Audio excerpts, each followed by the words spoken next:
तालाब के किनारे वो तालाब को लगातार देख रहा था, तो तालाब के अंदर एक बगुला अंदर चोंच डालता, मछली पकड़ के ऊपर फेंकता, अपनी चोंच खोलता, मछली उसकी चोंच में आ जाती। बच्चे को ये करतब बहुत अच्छा लग रहा था। उसने कहा ये बड़ी आश्चर्यजनक चीज है, ये क्या हो रही है। उसने भी कोशिश की, उसने इधर उधर देखा, एक छोटा सा कंकर मिल गया, उसने भी कंकर फेंका और कोशिश की, अपनी जीभ बाहर निकाल के कंकर को रोक नहीं पाया। उसने कहा ये बगुला तो कर लेता है, मैं पता नहीं क्यों नहीं कर पा रहा हूं। उसने और ध्यान से बगुले को देखा और बगुले की पूरी गतिविधि को व्यवस्थित देखकर अगली बार उसने कोशिश की, कंकर फेंका और अपनी जीभ पे रोकने की कोशिश की। इस बार कंकर जीभ पर रुक गया। बच्चे का आत्मविश्वास बढ़ गया, उसका कॉन्फिडेंस बढ़ गया, उसको लगा यार ये काम तो अच्छा है। तो उसको मजा भी आ रहा था।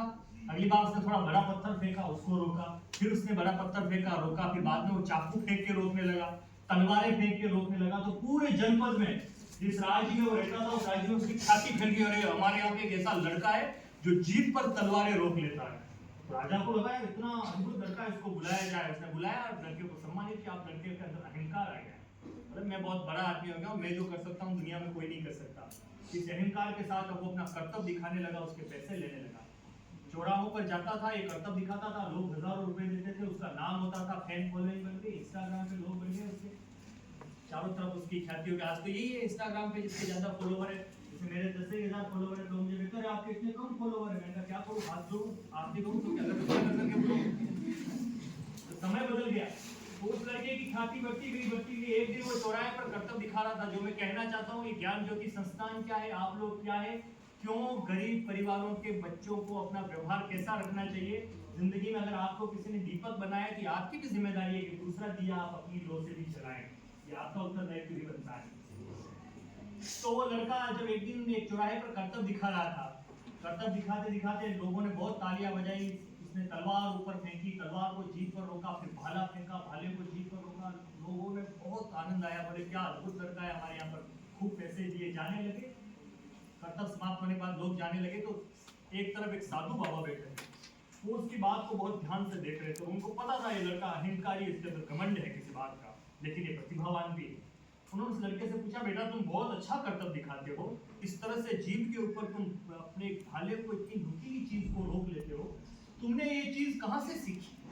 अब लड़का सब कुछ भूल गया था या भूलने का नाटक कर रहा था। उसने कहा नहीं मैंने कहीं से नहीं सीखी, भगवान ने मुझे दी है, मैं तो बहुत पैदाइशी टैलेंटेड आदमी हूँ, मेरे पिताजी भी टैलेंटेड थे, दादाजी टैलेंटेड थे, हमारा पूरा खानदान टैलेंटेड है, हमने किसी से नहीं सीखी।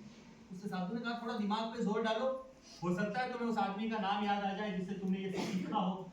वो लड़का फिर भी अहंकार में डूबा रहा, बोले मैंने किसी से नहीं सीखी साहब, मैं कह रहा हूँ ना मैं तो खुद प्रतिभावान हूँ, अपने आप मैंने सब सीख लिया। तो साधु ने कहा कि अच्छा, वो भी बड़े पहुंचे हुए संत थे, अच्छा तुमने अपने आप रोक लिया, तो ले ये मेरा एक छोटा सा चाकू है, इसको अपनी जीभ से रोक करूंगा।